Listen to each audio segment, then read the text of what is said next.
Vidyadhar Nagar stadium में 1 से 7 मई तक शिव कथा और महामृत्युंजय यज्ञ का आयोजन होगा। बता दें कि प्रथिक कथावाचक प्रदीप मिश्रा कथावाचन करेंगे। हेलीकॉप्टर से पुष्प वर्षा भी होगी। जयपुर के विद्याधर नगर स्टेडियम में हो रहा है अब तक का सबसे भव्य आध्यात्मिक आयोजन। 30 अप्रैल को 21,000 महिलाएं कलश यात्रा निकालेंगी, जिन पर हेलीकॉप्टर से पुष्प वर्षा होगी। 1 से 7 मई तक कथावाचक प्रदीप मिश्रा दोपहर 1 बजे से कथा सुनाएंगे। आयोजन स्थल पर करीब 1.5 लाख लोगों के बैठने की व्यवस्था है। सुरक्षा के लिए आर्टिफिशियल इंटेलिजेंस कैमरे लगाए गए। 21 कुंडीय यज्ञशाला, ध्यान मुद्रा में अधियोगी शिव की भव्य प्रतिमा और हर दिन लाखों श्रद्धालुओं के लिए प्रसादी, सब कुछ योजनाबद्ध। भीड़ और गर्मी को ध्यान में रखते हुए कूलिंग और स्प्रिंकल सिस्टम भी तैयार है। 2000 वॉलंटियर्स, 500 सुरक्षाकर्मी सेवा में जुटे हैं। इसी आयोजन को लेकर क्या कुछ आयोजकों ने कहा, आइए आपको सुनाते हैं। सारी व्यवस्था बहुत अच्छी है। हर तरफ से आने जाने के बिल्कुल खुले रास्ते हैं। निकलने के लिए कम से कम 10 रास्ते बनाए गए हैं। आने के लिए 15 रास्ते बनाए गए हैं। सुरक्षा के हिसाब से हमने पूरी जगह इसके अंदर वो पूरी व्यवस्था की है। चारों तरफ फायर ब्रिगेड गाड़ी खड़ी कराई है। हमारे करण नहीं है उसके लिए अर्थिंग की व्यवस्था कराई गई है पूरी तरफ। ये जो ड्रोन आप देख रहे हैं, इसमें आग की और कोई भी आपदा की वो विषय नहीं। बहुत अच्छा ड्रोन लगा है मोहनजी भाई साहब ने। नहीं, ऐसा सब अफवाहें हैं, ऐसा कोई नहीं रहा कभी भी। अभी लेटेस्ट उन्होंने रतनगढ़ में व्यवस्था की थी। अब ये तो भगवान का प्रोग्राम है। आंधी तूफान आ गए फिर भी कथा हुई, कोई वो नहीं हुआ, कोई भगदड़ नहीं मची। इनके जो श्रद्धालु हैं वो बिल्कुल शांत श्रद्धालु हैं। कोई महिलाएं बिल्कुल सिंसियर महिलाएं हैं। ये आती है, प्रोग्राम देखती है और चल जाती है। इनमें भगदड़ का कोई आज तक इनके प्रोग्राम में कभी हमने नहीं सुना कि कभी भगदड़ हुई है। वो हमने सब मैप तैयार है, उनको दे दिया है। वो देने वाले होंगे, सर में दे दिया, वो उन्होंने बता दिया हमने सब उनको। मीटिंग भी तो है? हाँ, मीटिंग है, बिल्कुल कलेक्टर साहब की मीटिंग है। हमने उनके जो बाहर से लोग आ रहे हैं, महिलाएं आ रही है, हमारी बहन बेटी आ रही है, उनके लिए हमने उधर की तरफ उनके खाने की व्यवस्था की है। यहाँ पे रुकने की व्यवस्था की है। हमने लैट्रिन बाथरूमों की व्यवस्था की है। हमने बहुत अच्छी व्यवस्था की है कि कोई भी श्रद्धालु आई वो कथा सुने और वो याद करे कि बहुत अच्छा प्रोग्राम हुआ है। कितने लोगों के आने की उम्मीद है? उम्मीद तो सर लगभग, उम्मीद तो भगवान का प्रोग्राम है, उम्मीद से हम नहीं बता। आप लोगों ने कितने लोगों की? हमारी व्यवस्था प्रभु के हिसाब से व्यवस्था में कोई कमी नहीं रहेगी। कितने आदमी? आदमी 20,000 आ दो, 25,000 और 50,000 आ दो। व्यवस्था हमारा बहुत है, भगवान की दया से कोई कमी नहीं है। व्यवस्था हमारी बहुत अच्छी रहेगी। की है वहाँ 500 महिला वॉलेंटियर भी रहेगी, जेंट्स वॉलेंटियर भी रहेंगे और वहाँ पे बहुत अच्छी व्यवस्था रहेगी। सब महिलाओं को कलश, कूपन से कलश दिया जाएगा। कूपन दी हुई है, हमारी कूपन से व्यवस्था है। और कलश यात्रा में 21 बग्गी है। प्रशासन की भी पूरी व्यवस्था है। वहाँ पर हमारे लिक्विड की गर्मी के हिसाब से खाने पीने की, महिलाओं के लिए, सबके लिए बहुत व्यवस्था है। रास्ते के अंदर ही भी बहुत व्यवस्था है। आदर्श विद्या मंदिर से ये कलश शोभा यात्रा रवाना होगी। मूमल रेस्टोरेंट होती हुई, भवानी निकेतन होती हुई अलका सिनेमा तक जाएगी, सीकर रोड, मेन रोड पे। फिर वहाँ से अलका सिनेमा के सामने से परशुराम सर्किल होती हुई मोदी फर्नीचर वाले चौराहे पे जाकर के स्टेडियम पहुंचेगी। जगह जगह रास्ते में स्वागत है। यहाँ पर अपने केडिया जी की ओर से अलका सिनेमा के सामने 51 बैंडों से स्वागत है और सबके लिए नाश्ते पानी की व्यवस्था है। ऐसे ही परशुराम सर्किल पे हमने अग्रवाल समाज की तरफ से भव्य स्वागत है। कम से कम 200 काउंटर ऐसे लगे हैं जहाँ पर पुष्प वर्षा की जाएगी और कोई लिक्विडिटी में जैसे भी जो व्यवस्था है सब देंगे। वॉलेंटियर हमारे कम से कम महिला वॉलेंटियर 400 है हमारे। हमने हमारी महिला वॉलेंटियर कम से कम 400 है। जेंट्स वॉलेंटियर भी खूब है। हमने बाउंसर की, हमने पर्सनल व्यवस्था भी की है और प्रशासक को हमारा बहुत सहयोग है।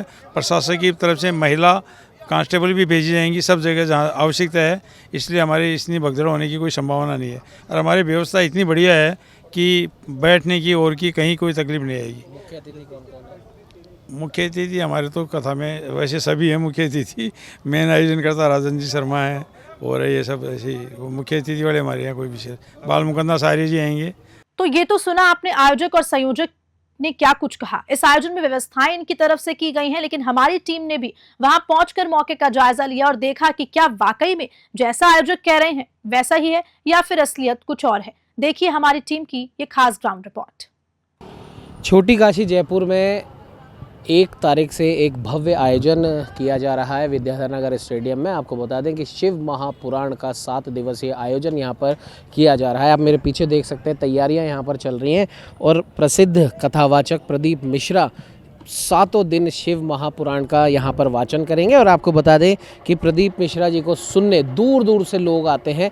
इस आयोजन स्थल में भी अभी से लोग आना शुरू हो चुके हैं। देश के अलग अलग राज्यों से लोग यहाँ पर आ चुके हैं। आप देख सकते हैं किस प्रकार से सबने अपने अपने यहाँ पर व्यवस्थाएं कर ली हैं। और आयोजकों का भी कहना है कि जो लोग यहाँ पर अभी आना शुरू हो चुके हैं उनके लिए हर प्रकार की खाने की, पीने की, उनके स्वास्थ्य की देखभाल की व्यवस्था है।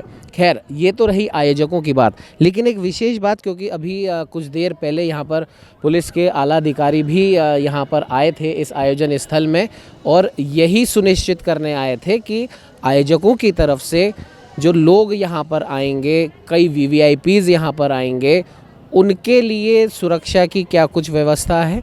हालांकि आयोजकों ने ये साफ तौर पर कहा है कि हमने यहाँ पर 30,000 भी आए, 40 भी आए, 50 भी आए, लाख भी आए, तो भी हमारी व्यवस्था यहाँ पर माकूल है। लेकिन पुलिस अधिकारियों की जब इनसे बात चल रही थी उस समय अधिकारियों को भी यही चिंता थी कि मान लीजिए अगर आपका डोम भर जाता है, उसके बाद भी अगर लोग आते हैं तो उनके लिए क्या कुछ व्यवस्था है, क्योंकि जो भक्ति से ओत प्रोत जो जनता होती है उसे किसी प्रकार से रोका नहीं जा सकता।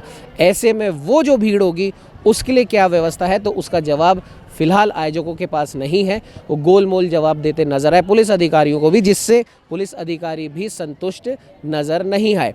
आयोजकों की तरफ से कहा गया है कि ये जो टेंट लगाया गया है ये फायर प्रूफ है और यहाँ पर करंट ना लगे इसके लिए अर्थिंग की भी व्यवस्था है। लेकिन फिर से पुलिस अधिकारियों ने आयोजकों से पूछा जो जनता बाहर होगी, क्योंकि आयोजकों ने कहा था कि प्रदीप मिश्रा को देखना भले ही लोग देखें नहीं, लेकिन उनको सुनना पसंद करते हैं, तो इस आयोजन स्थल के चारों तरफ जगह जगह पे हम कह सकते हैं स्पीकर्स लगाए गए हैं ताकि लोग इस आयोजन स्थल के जहां पर भी हो वहां से इसे सुन सके। तो उन लोगों के लिए भी क्या व्यवस्था आयोजकों की तरफ से की गई है, ये भी पुलिस अधिकारियों ने इनसे पूछा, जिनका इनके पास शायद कोई जवाब नहीं है। और दूसरा, जब पुलिस के अधिकारियों ने इनको बोला कि आज से पहले जहाँ जहाँ पर भी आयोजन हुए हैं वहाँ 1 लाख, 2 लाख, 5 लाख तक संख्या गई है सुनने वालों की, अगर इतनी भीड़ यहाँ पर आती है तो क्या व्यवस्था है, क्योंकि जयपुर की गर्मी इस समय जो हाहाकार मचा रही है उस गर्मी से निपटने के लिए क्या व्यवस्था है। तो आयोजकों का साफ तौर पर ये कहना था प्रभु का कार्यक्रम है, अब इसमें कितने लोग आते हैं कितने नहीं आते हैं वो हमारे ऊपर डिपेंड नहीं है। अगर कोई बाहर खड़ा होके 7 दिन भी रहेगा तो उसका हम कुछ नहीं कर सकते, लेकिन टेंट के अंदर जो है और जहाँ तक इनके टेंट लगे हुए हैं वहाँ तक की व्यवस्था की तो इन्होंने बात कबूली है। अब सबसे बड़ी बात यहाँ पर आती है आपदा प्रबंधन विभाग। आपदा प्रबंधन विभाग ने इनसे पूरे इनके इस आयोजन का एक प्लान मांगा है, नक्शा मांगा है इनसे पूरे आयोजन स्थल का, कहाँ कहाँ पर एंट्री होगी, कहाँ पर एग्जिट होगी, जिसकी कल 11:30 बजे इनके आपदा प्रबंधन विभाग में मीटिंग है। आपदा प्रबंधन विभाग को अपना पूरा प्लान समझाएंगे। अगर वो प्लान आपदा प्रबंधन विभाग को समझ में आता है तो शायद इनको परमिशन भी मिल जाएगी, लेकिन अगर वो समझ में नहीं आता है, क्योंकि आपदा प्रबंधन एक बहुत बड़ी चुनौती है, इतने बड़े आयोजन के अंदर भीड़ अगर आती है, भीड़ किसी भी वजह से, गर्मी की वजह से अगर अनकंट्रोल्ड होती है तो उस भीड़ को कंट्रोल करने के क्या कुछ इंतज़ाम आयोजनकर्ताओं की तरफ से किए गए हैं, ये एक बहुत बड़ा सवाल है। अब देखने वाली बात यह है कल जो मीटिंग इनकी होने वाली है उस मीटिंग में क्या कुछ निकल कर आता है। सहयोगी कैमरामैन अजय के साथ उमंग माथुर, न्यूज़ 21।